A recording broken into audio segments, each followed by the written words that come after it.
All right, it is now 5:30, so we will call the meeting to order.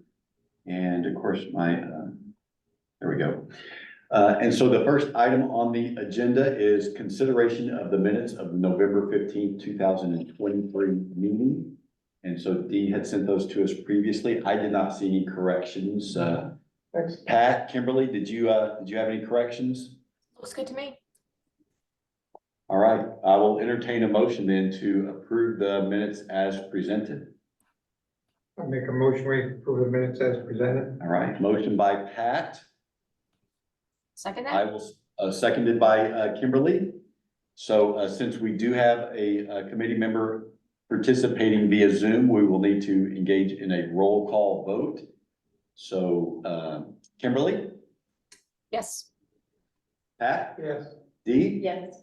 And I will vote yes as well, and so it is unanimous, 4-0. And then we have another member, Joy Intriago, who has not yet joined us, but she wasn't at that meeting anyway. So the next item on our agenda is the continued work on the comprehensive plan update, and we previously received the chapters from Grania regarding both housing and transportation. And first on our agenda is housing. So, Grania, is there anything you want to say about this and sort of setting the table for a discussion? I think I had more lingering questions on this one. I think I'll need a bit of input from you guys to really get this more wrapped up. And then also keeping in mind the most recent housing legislature that has come through, how this will be affected by that. So you're talking specifically about LD 2003. I am. Okay, so do you want to, for people who are not as well versed in that as you are, or I might be, do you want to give just a brief overview of what that legislation is for our committee members, please? Sure. So LD 2003 was recently passed, and it is the largest housing legislation that we've seen in a very long time. And it is requiring municipalities to allow accessory dwelling units. And these can be in a residence, attached to a residence, or a separate residence. And it's required to allow these based on this law. So I'm actually working with Belgrade to update the ordinances to get them in compliance with LD 2003. But the goal of it is basically to increase density and to add housing. So, Pat, Dee, Kimberly, essentially what that means is right now, Belgrade has a minimum lot size ordinance. And the minimum lot size, in most parts of town is 1 acre. And so currently you're allowed 1 residence on that 1 acre lot. And so this legislation requires that we allow at least 2 residences on the lot. But the size of the second resident is, I guess, will be yet to be determined as part of the ordinance. So typically there are some limits as to how large that second accessory dwelling may be, so that you don't have 2 full-size homes on 1 acre lot. Is that a fair summation, Grania? Yes. Yeah, there's a lot of stipulations, and you can do this if you have this kind of thing going on, but that's a better summary than I just gave, I think. That it's really, the town can set limits as long as they're within the confines of the law. And has there been any discussion in Belgrade about an affordable housing overlay zone? We have not gotten that far. We just met at 4:00 today. Okay. Do you want to give just like a brief explanation of what the affordable housing overlay zone is? So that would create an area in Belgrade that would allow for more accessory dwelling units in this case, and change the different allowances, Yeah. from my understanding of the law. Yeah, and so as Grania said earlier, an affordable housing overlay zone increases the density that is allowed. So for instance, where, you know, currently you might only be allowed one residence on a residential lot, you would be allowed more than that. But those homes would have to cater toward people who are, I think at 80% of the average median income for the area if you were purchasing a home, and I think it's maybe like 50% or something if you are renting a home. So there's some very specific guidelines about, you know, whom those houses may serve.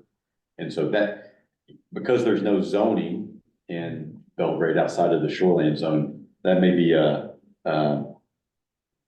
more difficult feat, this, trying to determine what that overlay zone will be. Because in some areas, you could just simply make it all of your general residential zones, as a for instance, so. And there is no requirement to have this overlay zone either. Oh, there isn't, and so Belgrade may decide not to even bother with that. Correct. There's no requirement to have an affordable housing zone. Okay. So- It's just the blanket statement is you have to allow accessory dwelling units. Okay, all right, okay, well, that, I imagine Belgrade probably go the simplest route possible. I Yeah. think that's our summation is keep it simple and hope they modify the law to make it less complicated. Okay. I have an historical question. There is an apartment building on Route 27 by the Chandler Road. And how did that come to be? Does anybody know what the history of that is? It's been a long time. I know the, Diane and Carrie Oliver built one section of it, and there was which is a 2-story section. I think there's probably 15 units, and I don't know if they use how many acres they have. Not sure on that. And then, And is that- the other ones as you go down on Route 27, you know, near Hammond Lumber and that field is. Oh, yeah, right. Either Right, side of there- them, There are 2 more units down there. yeah, so those are, and then there's another one up on the, you know, by the school, so. Right. Well, hopefully Okay. everyone had a chance to read this chapter, so, if you don't have a printout, it's also, Grania sent a shared document link on it, and so, Grania, do you want to go through this? And I know I had some questions and some notes in here as well. Yeah, so I basically just went through housing stock, kind of trying to give a good idea of what is existing in Belgrade. And then a little bit on the projected populations that we touched on kind of more in the community profile chapter. The biggest question here is we had discussed how Belgrade seems to be an outlier in the downsizing. That it seems that folks may not be downsizing homes, they're actually buying possibly larger homes, and maybe it's a multifamily living in one house situation, generational housing kind of situation. I think that was my biggest kind of lingering question with that one. That generally it's kind of the younger families that have that are buying bigger houses. Patty, what are you guys seeing in the market? Well, I do see a certain number of people buying bigger homes so that they can have family come visit, because now they're in a recreational area and they want a destination for their kids to come visit. So as far as the standard of seniors reducing the size of their home is not necessarily true in this particular case.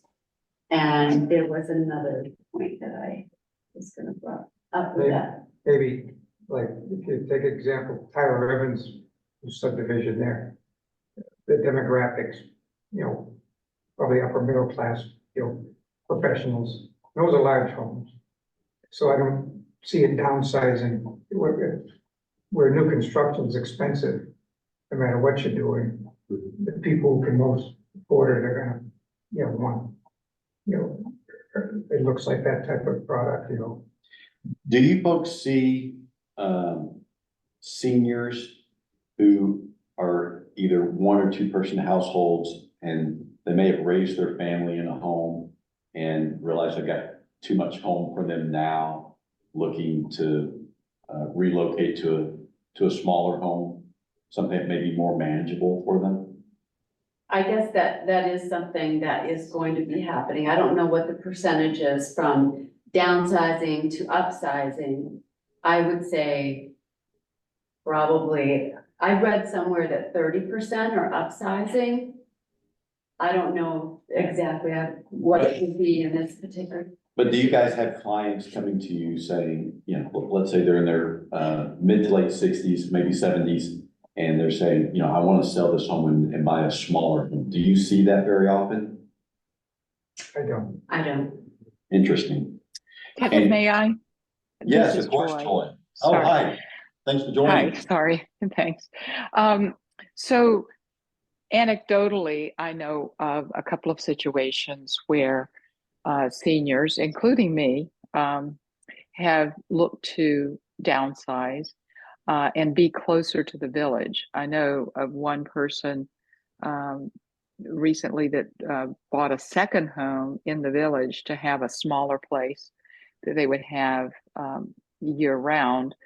And being in the village, I think, is another thing that seniors are more interested in. But they do, especially if they're going to be here year round, it's important just because of the cost of heating in some cases.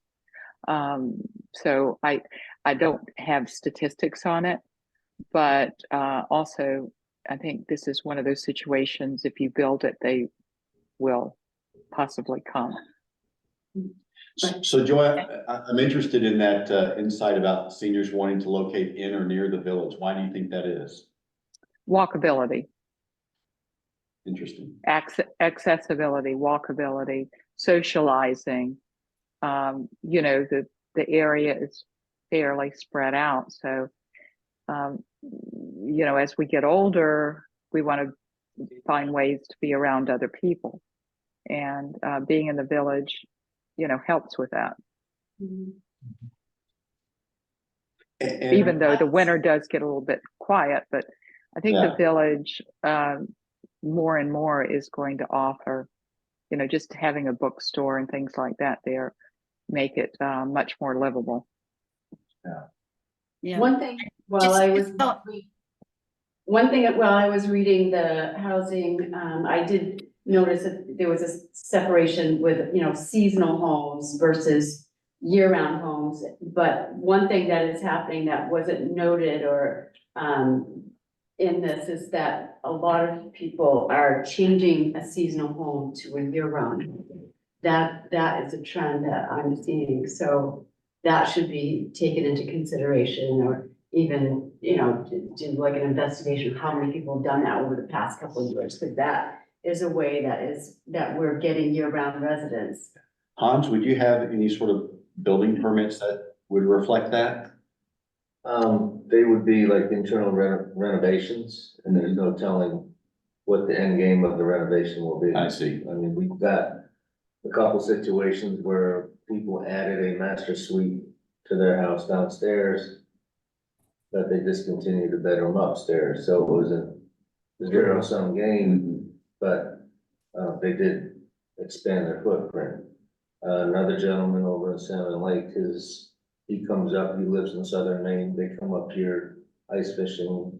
It's still not seasonal, but it's a recreational. Mhm. So I am seeing some of that. Yeah. So Grania, it sounds like that might be something worth making note of, just people transitioning their seasonal homes to year-round residences. Yeah, so that actually is something that I'm familiar with, just mostly from working with coastal communities, and it is noted in the bottom of the plan that I don't have a way of gathering that. That's not something that's tracked via the census. So that would be one of my lingering questions is how do we show that that's happening? But I know Barbara had her hand up for a little bit. Oh, yeah, well, I just wanted to add to Joy's statement that my husband and I have started talking about the same thing. We have a very big house. We love our house on Salmon Lake. You know, do we want to continue having such a big house going forward? we haven't started to look, so don't give us any phone calls yet. But, you know, I mean, I guess we would add to that anecdotal data that it's something that we might be interested in. You know, we don't want to leave the area. I can see the appeal of being near the village. There's not a lot of room for additional housing built in the village, so that's, you know, probably a challenge. But, you know, it is something that I would just add on to what Joy said, that there are those of us who are, you know, starting to look into that. Yeah. So, oh, go ahead. So how do we want to, I guess, two questions here. The easiest one to answer is, are you guys comfortable with me using the term senior? Sometimes that's why I don't have it in there, is there are mean, like, some You mean What pushback is it against- other than that? advanced middle age? I'd rather that than elderly. Yeah. So Senior is fine with me. okay, as long as you guys are The comfortable. reality. I get it from my mother. She is very angry at that term. So Really? I just wanted to make Wow. sure we were all okay with using that. But on the same note, and I read your chapter, which was written very well, and I know that was hard to pull together. One of the things that I didn't pull out of it as much as I thought it needs some attention, and that is the need for new housing. And much of the old housing in Maine has been built for large families and not necessarily efficient heating wise.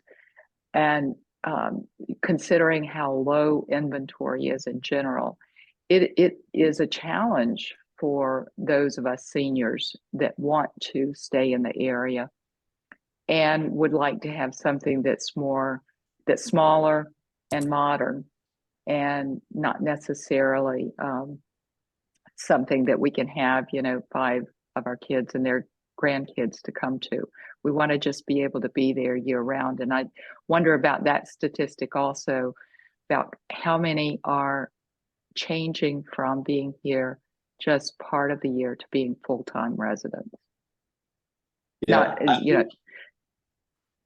I think that's an excellent point, Joy. In Winthrop, we've taken to using the term right-sized housing because, so like you mentioned, so many homes in New England are these big, almost sort of gargantuan homes that don't really serve a 1 or 2 person household very well, whether they're very young and maybe like a young single couple or married couple, or they're seniors who are either a 1 or 2 person household. And so I suspect that's the case here as well, that we have lots of large homes, but not enough of the smaller homes that serve people at all stations of their lives. Is it possible to create an area around I think I've heard this mentioned before, an area around the village where the minimum required lot is smaller? That's definitely a possibility. I mean, there are smaller lot sizes in the village, and that's addressed in the minimum lot size ordinance. So, that could be one of the policies and strategies that we look at for housing is, should the town consider some smaller lot sizes in some areas of town in order to accommodate more the construction of more smaller homes. The trade-off that you make with that is you risk losing some of the rural character of the community. And so I just know I've heard people talk about that the 1 acre lot size is really crucial to Belgrade maintaining some of that rural flavor. And I just know when I go to a place like Sydney and you see the housing additions in Sydney, they just remind me of anywhere suburbia USA, because they're such small lot sizes and you got homes just like right next to one another. And so it's just a matter of, what's the community's preference? If people don't mind that, it's fine, but it would change the nature of the community in some form or fashion. Also, there's very little room in the village. built. Yeah, I take a village like from the end of the golf course of Castle Island Road, to the end, to the bridge.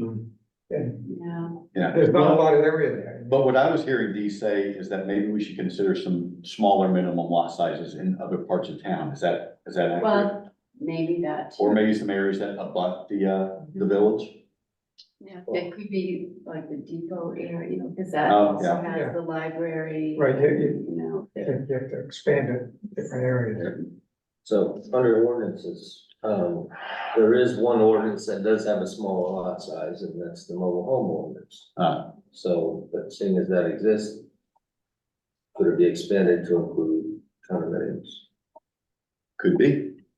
Yeah. Sure. Could be. Another population to consider is the population of families with children, because if we're going to maintain a thriving school, we need to have young families coming into town.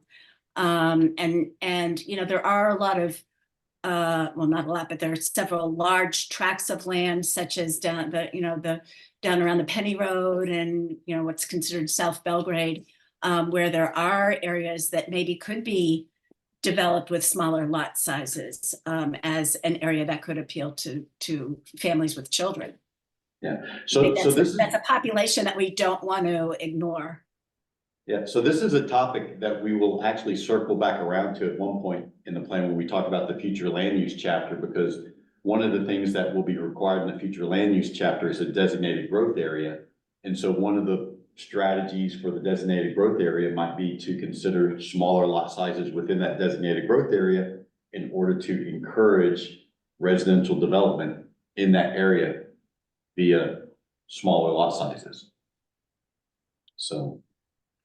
I'd like to also throw out that we're going to be talking about transportation, and in speaking about these different areas where we might be able to have higher density, and appealing to different parts of the population, that finding ways to travel in other ways other than car, and not necessarily road bikers, but people that ride a bike to get from point A to point B in a safe way. And I've always, and also making areas walkable. I've always thought, for example, that if that depot area has a school and all, it should be made more walkable. And it could lend itself to adding another area of density within the community. Yeah, I think that's a good point. And just, I'm not squealing on anybody, but there has been questions about in the village that there's a 6-acre lot that's for sale, 3 acre, 3 acre. The old, what where the old Belgrade Hotel was. Is that the one? on the corner of West Road and Lake Shore? Yeah. Yes, People ask, why can't condominiums go in there? They get the minimum lot size ordinance gets in the way. Yeah. What's the minimum lot size for a condominium? We don't have, it would be, minimum lot size is 40,000 square feet. And within that, you can have one residence and, well, it's convoluted.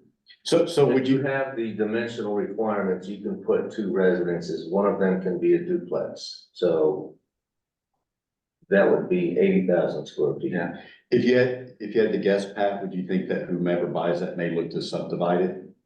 right now it's 3 units that I'm aware of. They got a mobile. But if it's 6 acres, I know it's not 6 acres. I'm sorry, I missed, Well, somebody, it's I'm just 3 going with acres. somebody. 3, so you could get Gotcha. 3 now with a minimum lot size. Gotcha. But you still have soils, you have all that. Yeah. You need, a septic system. But if that's in the village, shouldn't the minimum lot size for that be smaller than an acre? It isn't right now though, No, it's not. but that's what we're talking There's no about. like, zone. Oh, it's not in the village zone? There is no, there's not a reduced lot size that I'm aware of No. for there are existing lots that were, 100 by 200 back in the 1950s that are still valid, Yeah. in some of the areas, but not that. not for new construction. Well, Yeah, so- talking about doing a condominium, in some places sounds, will always sound scary, that just that term condominium. But there are tasteful ways of making, giving an area a little more density. But that also involves, planning, going before a planning board and having it done tastefully. That's part of the reason that, we're in this, comprehensive plan, because maybe that's something that we could influence, to make sure that it's not, that it is done in a tasteful way that keeps the character of the village. Well, I also have a friend who I know is going to be putting their house on the market soon. A single woman, and who just doesn't feel like she can keep care of the uptake at this point. So if there was a condo in Belgrade Lakes, she would probably love to move there, versus right now that's not an option. So she's looking to, she's feeling like she has to leave Belgrade. Yeah, I think that there are a number of senior people like that who would really love to stay in the area, but there just aren't enough options for them. Agreed. Yeah. So after I guess the next lingering question that I still had was moving down into the housing type and occupancy characteristics. How did Belgrade lose that many multi-unit housing? So I guess I can't find anything to go from 83 to 132, and then in 11 years down to 36. Yeah, I raised the same question. I don't know. So if you don't have it sitting in front of you, in 2010, there were 132 two or multi-unit housing units in Belgrade, according to the American Community Survey. And as Grania said, 11 years later, that had gone from 132 to 36. So I raised the same question. I wonder how it fell off so precipitously. And how do they get that? How do they get that information? Yeah, Yeah, that I think doesn't that they sound- just made a mistake of how they fall, Well, I don't know. It went from 83 to from Which- 2000 to 132 in which 2010. table is So it? this is table 2. Oh, okay. Page And- 3. Yeah, and then in 2015, it was 107, which dipped somewhat. And then it went from 107 in 2015 to 34. Just 5 years later. Yeah. So, That just seems strange to me. Me too. Yeah, it's almost like, maybe they just had families living together and it wasn't really a unit thing. So then they could have said, well, you have to have 2 kitchens to call it multi-unit instead of 2 family. I don't know. It just My seems theory exactly- was that the owner occupied was kind of overlapping there, that maybe you own a home and you rent out a portion of it. If there's like an in-law apartment type situation that you rent out, then maybe that's not necessarily being reported by the owner as a multi-unit, would be that's the only thing that I could really come up with. maybe an unanswerable question. Yeah. Yeah. Yeah, I would just question that precipitous drop. Yeah, I did as well, Barbara. And I did see the comment about using the word vacant. And there's really not a way to distinguish vacant from, we can the vacant versus seasonal. There's a lot of, just going off of what the census data reports, how we interpret that. Yeah, but I think, Grania, nonetheless, it's important to note that while there may not be data available, that many of those vacant homes are not vacant in the sense that they are available for someone to live in year round. Because many of those will be seasonal homes that are either people are living in during the summer, or they're living in and renting out during the summer, or renting out during the summertime. And so just given the fact that there's so many seasonal homes in Belgrade, I think we have, at the very least, need to note that not Probably the vast majority of those vacant homes are not available for someone to actually live in year round. Right, and would a house that's occupied by a snowbird for 8 or 9 months of the year, would that be considered vacant housing if it's just at that particular time that the survey was taken? So I 'Cause you actually talk I about looked how into it's- that. I was Yeah. curious about that a lot. And so it defines vacant as unlived in at the time of the interview. Right, so if So- the interview is in January or February, there are probably people who would maybe be coming back in, April or May. I mean, there are a lot of Right, people. and who so just- the snowbirding is Yeah. taken into account, that some of those are considered vacant because of the timing. And I But we mean, don't have a handle on what the percentages that would be snowbirds. right, I Um, mean, how do we kind of distinguish that if, I don't know of any way to do that. And what's the distinction of seasonal versus snowbirds? Well, Seasonal, I would say is, why would they not be synonymous? I would think so, yeah. And Well, I don't know, definitions- snowbirds would have, I would think that snowbirds would have their permanent residence here. Right. And seasonal would be just here for vacation purposes. They wouldn't have their primary residence. That's how I would think of it. Well, I would But- think seasonal as being someplace that you physically could not live in year round due to plumbing, water, etc. That's the state land use definition, the seasonal is not fit for 4 seasons. Gotcha. I- So, Okay. like your condo, it has to be winterized. Yeah. There are a lot of empty houses here that are still got the heat on, they've got generators, they're just owners are somewhere else. And the 2021 figures might not reflect the number of people who did winterize their homes for COVID. I mean, there are a lot of people who had seasonal camps. I don't know what the number is, but people who had seasonal camps who winterized them in order to be here year round during COVID. And that Right, was and that in- goes back in to our question on 2020. the conversion of Yeah, the year yeah. round, is if that's not something that was tracked by the town, then that it's gonna just be more anecdotal knowledge. Well, I made a note at one point that asked about assessing data, and I mean, this wouldn't be completely accurate, but at least if you know the number of homestead exemptions there are in Belgrade, you at least get a sense of how many, at least most of your year-round homes will have homestead exemptions. Yep, that is in table 4. Okay. I have questions in 3 areas. I think that they're typos, but I thought I would just mention them because I didn't. On page 6, just above table 6, there's a year that's not completed. It says just 202. That's one. 202 medium home price, and I think it's supposed to be a year. I'm sure it is. You see it? Just above table 6. Yeah, on page 6, just above table 6, it says in 2010 and the 202 medium home price. Do you see that? Oh, Okay, should be 2020 something. 2020 something. Yeah. Just sure what year that is. It's either 1 or 2 or 3. It's yeah. It could be something. Could be 4 now. Yeah. Okay, so that's one.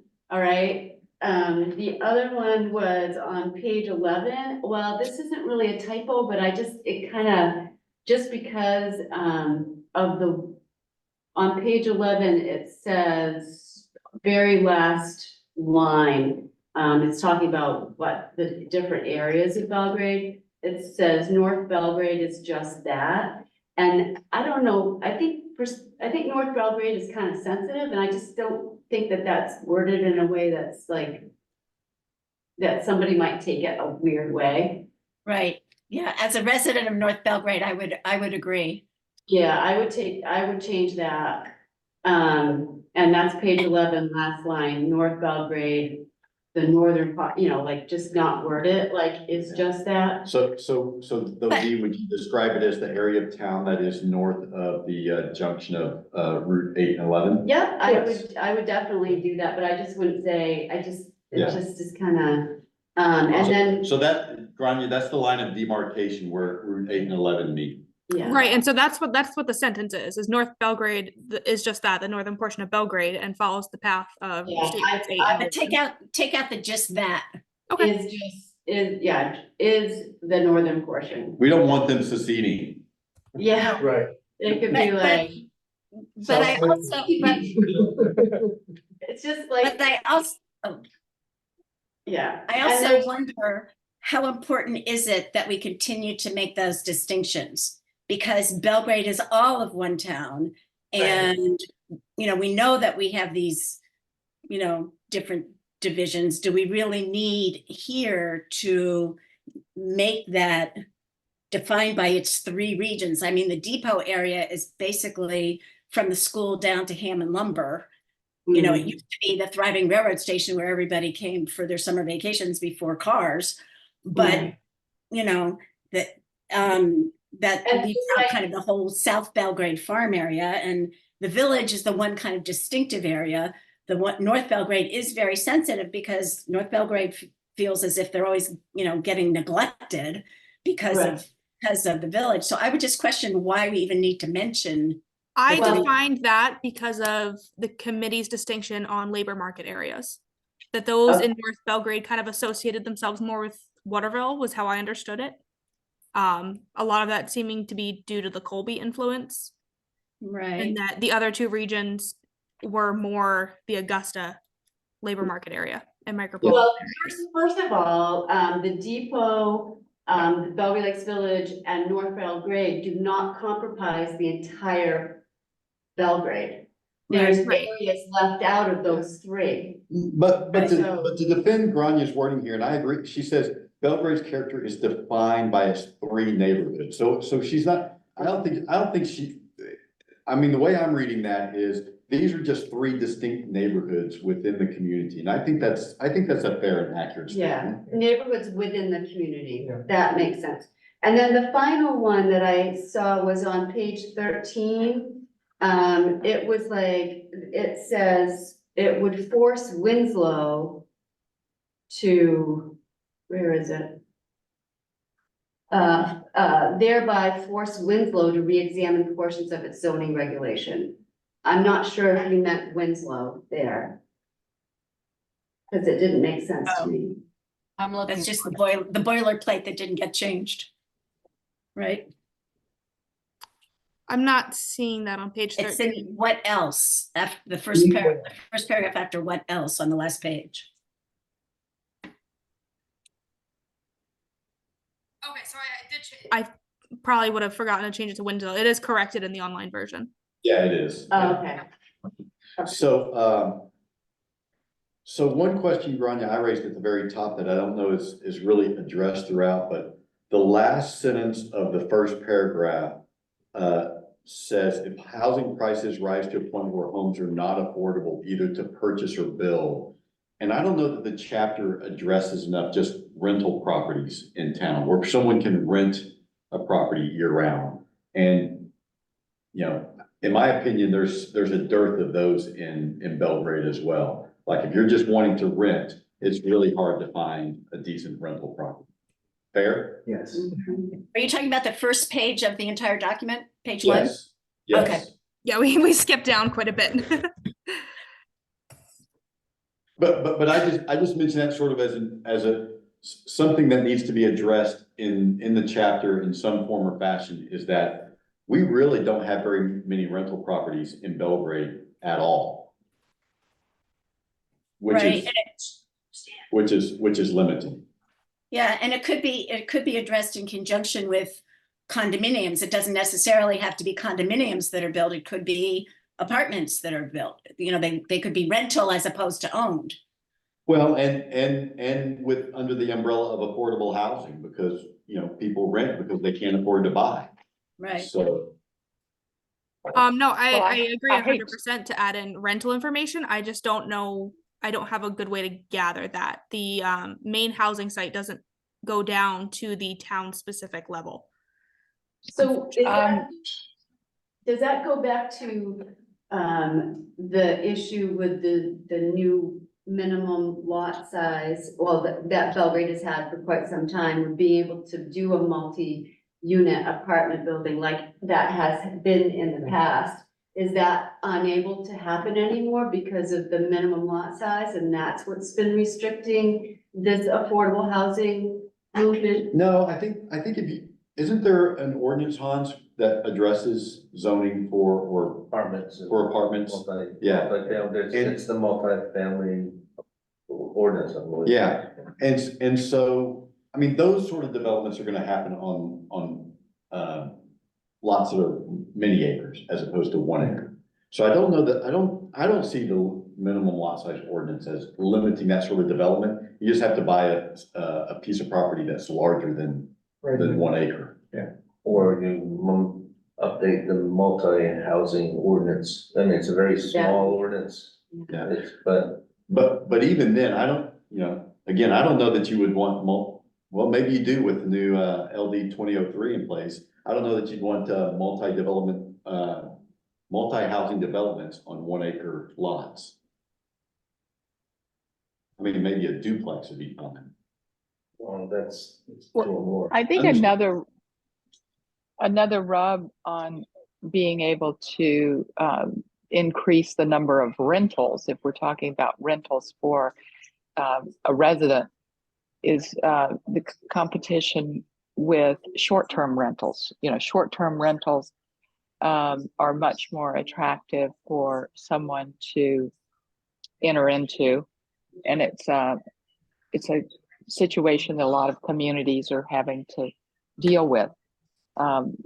Because isn't it a lot better to rent a home for short term versus doing longer term, which doesn't have the same price point as the shorter term rentals that do?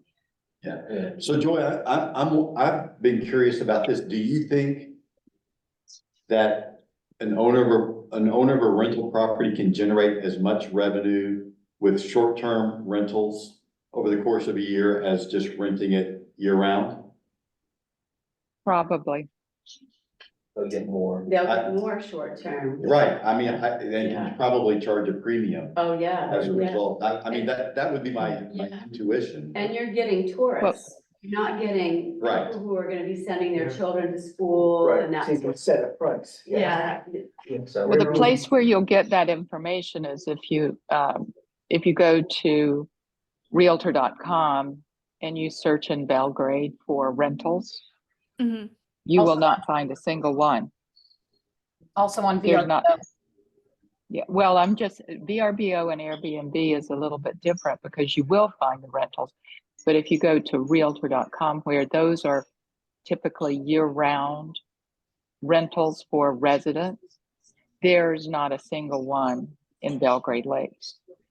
And it's typical. I'm actually in North Carolina right now, staying with my sister, and she's lives in an area of North Carolina that's touristy in the summer, and no one rents. There's nothing for rent here year round. But lots of Airbnbs. Mm. Yeah, I mean, I think it benefits the property owner to rent it at a premium during the height of the season. Right. If we don't mind rewinding just a little bit to the multi-unit housing, is, you can create the rules that your 40,000 square foot lot be limited to 6 bedrooms, like 3 2-bedroom units. So all of Maine's land use laws come back to the wastewater. How do you accommodate the wastewater? So you're gonna have a limiting factor as to how dense your community will be. So for a development like that, I know our septic systems, Hans, based on the, or designed based on the number of bedrooms Exactly. that there are. So in that instance, does that mean that you would essentially need 3 septic systems on that property? If it was done in condo, you were allowed to share it because it's a community. Oh, that's right, you're right. So you can Yeah. have, you know, 3-sided building or, and you drive, or however you wanna do it, or just do duplexes. But you need a larger Field, tank and Yeah. field, and yeah, all that good stuff, yeah. depending on the land, you know, Soil, Oh, if the soil, Yeah. if the soil can accommodate it. exactly. So, the sound, you know, multi-unit housing is a scary word, but it doesn't have to be scary if you look at the dynamics behind it. Yeah. You know, if we were in a city, public sewer, yeah, you could stack them up, Yeah, right. but Belgrade, Yeah. you're not gonna stack them up. Well, if you want to have housing development and affordable housing development, then you gotta broaden your perspective a little bit.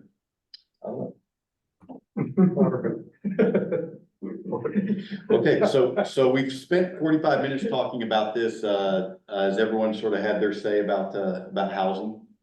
I will need some information from the town on houses built 2020 and later. We don't have that data on the census, so if the town has record of that. Yeah, I think the town does because it's included in the town report each year. Number of building permits and what those building permits are for. And so new home construction was one of the categories that I recall. And then I guess the last thing was be with the, obviously we should include more information on the rentals, but doesn't sound like there's a lot of information to include other than they're not here. So Branya, here's a question for you that I meant to ask earlier. And it's something you should probably check with Joel about is it appropriate to include in the plan, in these chapters, some anecdotal information based upon the testimony, if you will, of Mhm. people who live in the community, which we all do? Okay. Does it necessarily need to be data driven? I mean, I know that in the plan, the previous edition of this plan, there was quite a bit of anecdotal evidence, and I've been weeding through it and really trying to either verify it or not include it. That's just how I write. That's what I'm comfortable writing with. If the committee wants me to include more anecdotal, I'm happy to do it. Well, I think first of all, you know, let's just check with Joel to see if that's appropriate, if that's the best practice. Okay, yeah. I'll see what he says. All right, anything more that you need from us at this point, Grania? And then On any housing? I do have a small section on rental housing on page 10 and 11. And so are any subsidized rent programs, and there I have my questions in highlighted. And then table 10 I need to be filled in about permits that have been issued. So these are my kind of lingering town specific data that I need to wrap this up. Okay. Well, you'll have to work with Lorna and Hans on that, for that info. Yep. I think that was it for housing, if we want to try and get through transportation. Although I will say about the highlighted questions, I ventured an answer to at least 2 of those questions, so you can take that and see what you think, Grania. Okay. All right, so let's talk about transportation. So for transportation, it's just kind of going through the highway system, the state routes. This is all based off of DOT data. So if it's not accurate, blame DOT. And their record keeping. So Lorna did get me the information on the town road budget so that I can get that filled in. Hey, one of the things, this is on the first page, the description of State Route 11. And the last sentence says, the roadway is much narrower than Route 27, although it was recently rebuilt north of Route 8. Oh, okay, yeah, so that, and I just thought it was, instead of recently, I think we can put a year in that. I think that was in 2019, or was it 2018? Can't remember, no. We can find that out. Yeah. I had a couple of things that I took notes on, again, with, that just some things. One thing is you mentioned Gagny Concrete, and that's been sold, it's no longer Gagny. Oh, true. Where is that? I didn't put the page, I'm sorry, Okay. but there is a place that mentions Gagny Concrete, so. It's in connection with Hammond Lumber, Gagny Yeah. Concrete, and also Tukey's Lumber Mill, which is the third one that you mentioned. It's not called Tukey's anymore. And I would bet that the town of Belgrade employs more people than that lumber mill does. Oh, it most definitely does. It used to be Tukey's, but it's no longer Tukey's. I don't know what the name is, but it's quite small. Right, and then also as far as the airports and distance to airports, you do mention one. I guess that was on either 8 and 11, but didn't John Goller have an airport on Guptill? Not an airport, he has his own. I mean, yeah, but the one that is mentioned that's in Belgrade is also a private one, so. Yeah. If Right. you're gonna mention that one, you probably should mention the one on Guptill Hill. No, I don't think you should mention private airstrips. Well, then both of them should be not Yeah, they both mentioned. should be, yeah. Yeah. Buffalo Road's just a field. Yeah, and then as far as, you mentioned, that Augusta Airport is the closest, but I actually did a search and Waterville is closer, but I think we could just say that there are airports, Waterville, Augusta, and Norwalk, because people who fly privately or, you use all three of them from Belgrade. I had no idea there was an airstrip in Norwalk. Yeah, that's quite popular. I used to have an airplane, that's why. Or just flying in to see the landfill, or? I just think that, it's just those little things that people would catch and go, well, what about Norwalk, because What about they're all pretty much the same distance. But Waterville is actually closer than Augusta. But it's negligible, the difference between them all three. them? Yeah, I'm gonna pick a couple of nits here as well. The description of State Route 8, the last sentence says, the road is in good physical condition for the most part. Hans just gagged. I would say it's probably the worst condition of any of the state aid roads in Belgrade. Even after repaving, yeah. And poorly maintained. Oh, yeah, I Super- live on it, I know. No, the Route 11 was Route not 11. covered with snow on Monday morning. Route 8 was packed with snow. Yeah, The state doesn't treat them the same. yeah. Nope. Not even close. Yeah, I would say, you just exited out there, Rodney. I would say the road is in poor condition for the most part. There are a lot of washouts, yeah, it's, And also with that, I saw there's a list of roads, and I'm not sure if you're trying to list all the roads in Belgrade on that, but I didn't see Point Road, Chandler Road, Foster's Point Road, like there were. a Which number table of is this? It actually was like number 2, it's where you were discussing the traffic, or maybe they didn't do it on this. Yeah, so they didn't do it on those roads. So these are roads that that probably DOT did the traffic counts on. see. Yeah, So- so they contract out for traffic counting every 3 years. So Okay. that's nothing that I have control over.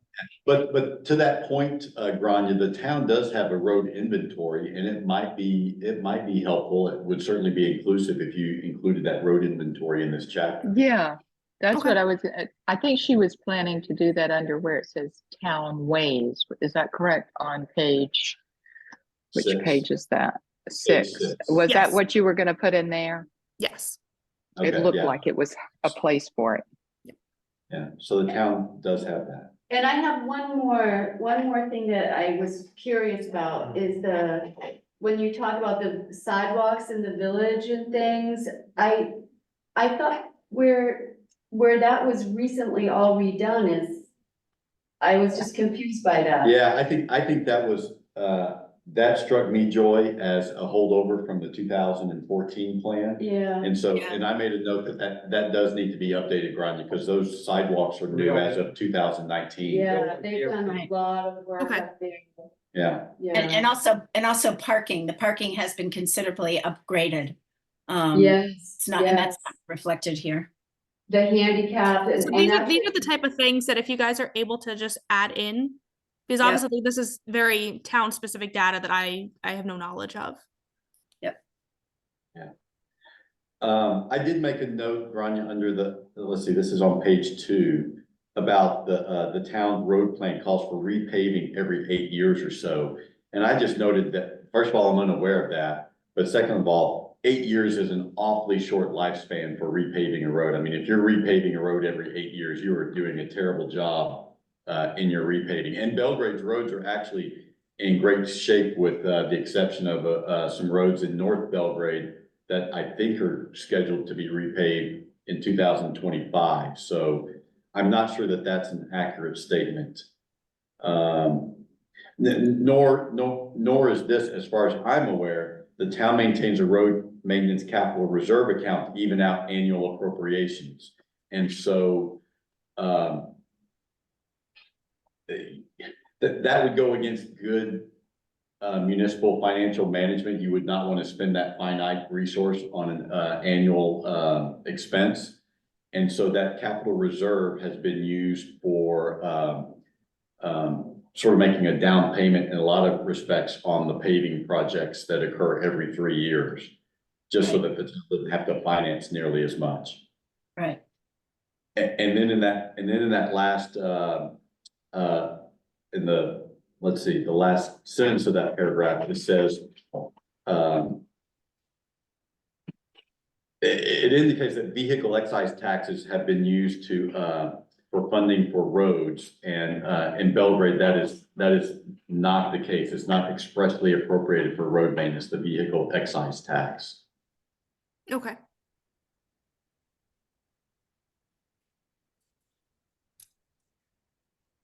I was wondering also, is there any place in here where, I know you don't have the list of the town roads, but is there any information regarding how many town roads there are, maybe in some type of measurement, miles or whatever, and have any been added over the past 5 years, 10 years, whatever? Yeah. The last road I think that the town added was the east-west lane. And it was, and of course, the town road has to be accepted by the legislative body at town meeting. And I know that to be the case just because I've heard the lore of the vote on the acceptance of that road. Right, and Loon Call Drive was before that. But I think the legislative body is becoming less and less enthralled with accepting private road to take over what had been private roads. Well, and I'm not, I honestly, Barbara, I can't think of a single private road now that would warrant anything like that. Well, I mean, the only thing would be if there is new development, say. Oh, right, right. But even in that case, well, I guess. Yeah, I guess well, of course, if you had a subdivision, there are road standards within the subdivision ordinance. And it'd just be a matter of whether or not the town wanted to accept the roads. Yeah. But typically, I think people are only willing to accept a road if it's a through road of some sort. Not a dead end. Yeah. And I have something else. I didn't mark where it was, but there was a statement about how much the town spends, that the amount spent on road maintenance, general maintenance, and, you know, the total amount spent on roads is the second highest expense of the town after education. But we do spend more on taxes to the county for county services than we do on roads. The total roads were 638,000 in 2023, and the county expense was 817. So Would- I don't know. Would not the administrative budget be more than the road budget? Oh, good point. I was just thinking of the county. Oh, yeah, it would be, because that's more than 1 million. So we can get those figures to you so that it's Okay. it's accurate comparison. Yeah, that's it. I see where you're getting that from, the largest budget component of the town. Sorry, I didn't hear the first part of what you said. That's just in the town of Belgrade roads with that paragraph. Okay, okay. I have one on page 8-9. The Belgrade Regional Conservation Alliance has completed over 600 erosion control projects since 1995. That is now Seven Lakes Alliance. So that, Yeah, that may just kind of, Yeah, that has been corrected. Yeah, and then we just have to, I would just need the, I can reach out to the Seven Lakes Alliance, or if, Anthony, if you have that data about the, erosion control projects. Yeah, not off the top of my head, so you'd have to call Seven Lakes to get that information. Okay.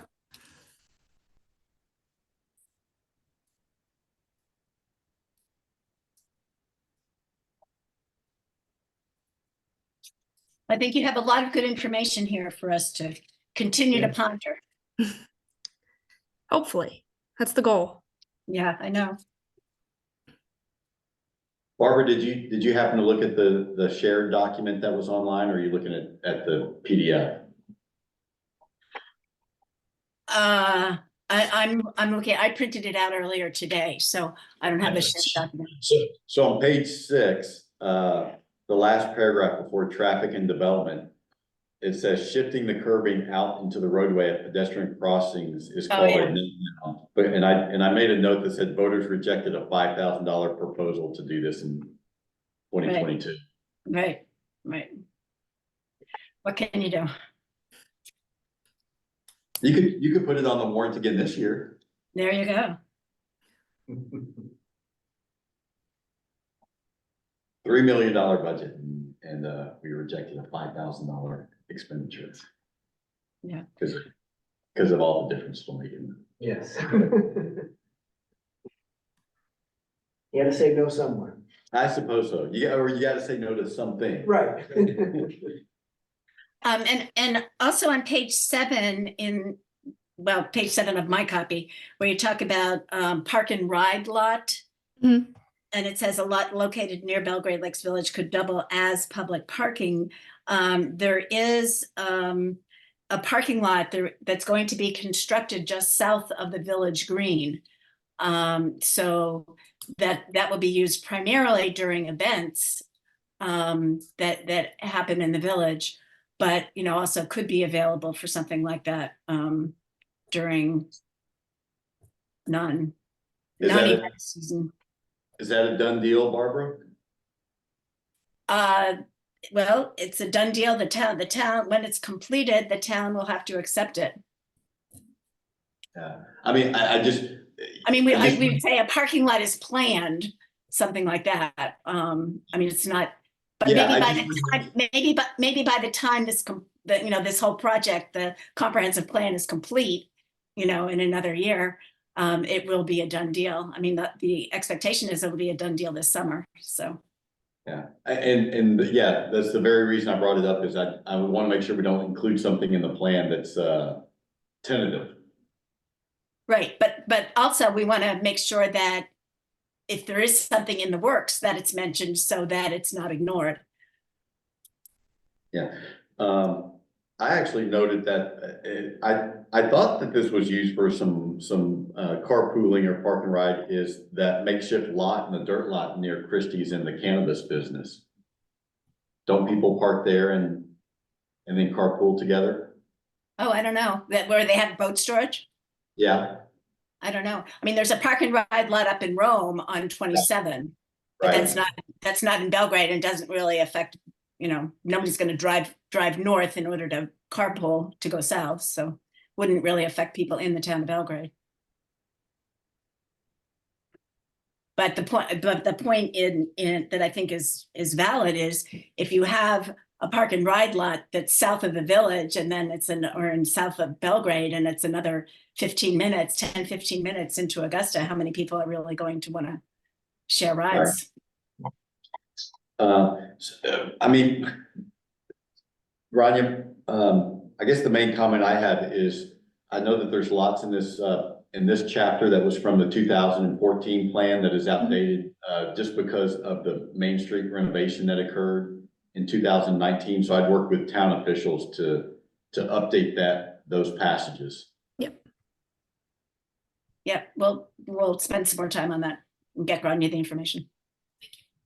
Just a little clarity, the park and ride lot in Rome, I know that's heavily used by people going to BIW. Yeah. Yeah, It's not just Augusta, it's. Yeah, they go all the way way down. beyond. yeah. Good point. all right, so. One other question about, I'm sorry to barge in, but KV Cap, has there been any kind of progress or any type of activity on providing additional services to the area through KV Cap?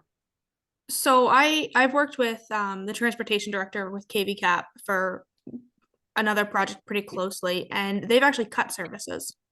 Her funding was significantly cut, and she does not have the drivers, the vans, or the money to get any of that to expand services, let alone keep what she had. Okay. So, Ronnie, was that the same lady who spoke at the KV Cog General Assembly this year? Yes, that was Erin. Yeah. Yes, it's pretty frightening how much federal funding that they've lost that's really going to cut into their ability to provide service. It is, and I mean, if anybody can find more funding, I think it would be her. But it's shocking how little funding she gets. Yeah. You know, one thing that you did mention in here, in that same vein, is neighbors driving neighbors. And you might see if they have some information about how many people in Belgrade are using that service. Okay. So one of their board members, Becky Seal, does live here in Belgrade. Becky's always a wealth of knowledge, so she may have that information. I can get you her contact information, Ron, if you'll just email me and a reminder to do that. Okay, she married to George on the planning board. Yes. Yeah. And also about neighbors driving neighbors, rides are available to residents of the communities of Belgrade, Rome, blah, blah, blah. But they go to Waterville, they go to Augusta, they take them to shopping, to doctor's appointments and so forth. So they're not, it's not limited to just travel within the rural towns. It's taking people from the rural towns into the metropolitan areas for their appointments and so forth.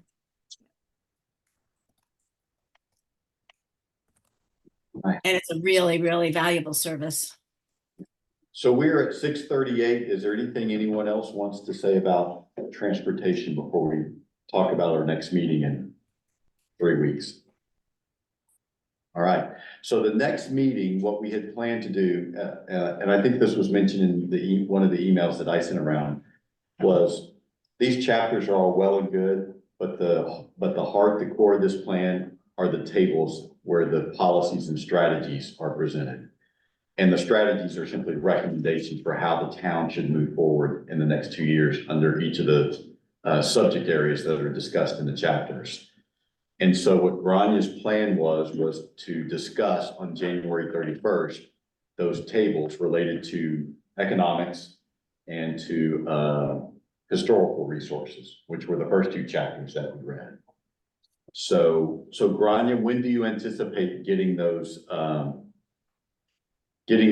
policy and strategy tables to us so we can start reviewing those prior to the January 31st meeting?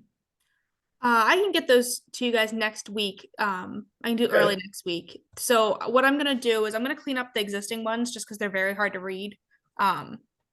And just clean them up a little bit so that we can look over and see what has been done, what hasn't been done, and so forth. And then I'm no, also, Hey, you don't have to do that because we've already done that work. So I will send you a sheet that lists all of our policies and strategies for what was accomplished, what is in progress and what was never pursued. perfect, because we don't have a digital version of that. Oh, interesting. Okay. So, And then what I'm also doing is cleaning up, I'll make a new version and input the state mandated policies and strategies. terrific. Good. And I'm gonna I'll put them in a different color or highlight the text or something so we know that those they have to be in there. And then from there we can start looking and seeing what we want to add. And Diane from the Historical Society will make it, I believe. So, and she already gave me a list of recommendations the Historical Society has. So. Yeah, I'm going to send that to you right now. I have it saved on my computer. Thank you.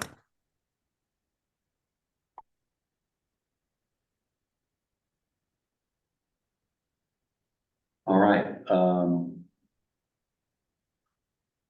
So you'll record that, because I can watch it and view the minutes from the report. Oh, certainly. Yeah. From the 31st. Yeah. Okay, I'll Yeah. do that.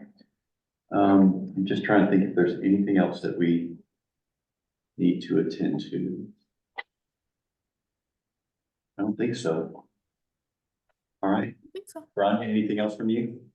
No, I don't think so. Oh, I know what I was gonna say. I've yet to get a date as to when the select board would like this committee to come and present our annual report. Okay. That's not for you, Grania. That's for Barbara and for Lorna. Oh, When do you shucks, I'll want to miss come? Are it. you ready to come anytime? Yes, ma'am. Been ready for a couple of months now. Okay. But my point is, we need a date so that we can put it on our calendars and so we can plan to show up. Okay. Lorna and I will confer about next couple of agendas and see which would work out best, but very soon. The next meeting would be on. The soonest we could do it would be February 6th. Is that okay? I think that would work for me. What about for you guys? Let me confer with Lorna and we'll get back to you very quickly. I don't think I can go. February 6th? Oh, yeah, I can do it. February 6th, yep. I can do the 6th. Do you think that would work, Lorna? Yes, ma'am. Okay. Let's do it. All right, so Barbara also sent me a note. Dan, you're interested in joining our ranks? I am interested, yes. Terrific. Oh, great. Oh, is Dan there in person? Oh, good. Yes. What a trooper. Thank you, Dan. So we would love to have you, sir. Yeah. All right, I will entertain a motion to adjourn. Make the motion, we adjourn. Thank you. These seconds. Well, we gotta do the roll call vote because Kimberly's not here. Kimberly, Yes. Pat, Yes. Dee, Yes. Anthony, yes. We are adjourned. Have a good evening, folks. Okay, Thank you. bye-bye. Good evening. Thanks, everybody. Bye. Dan, what's your last name?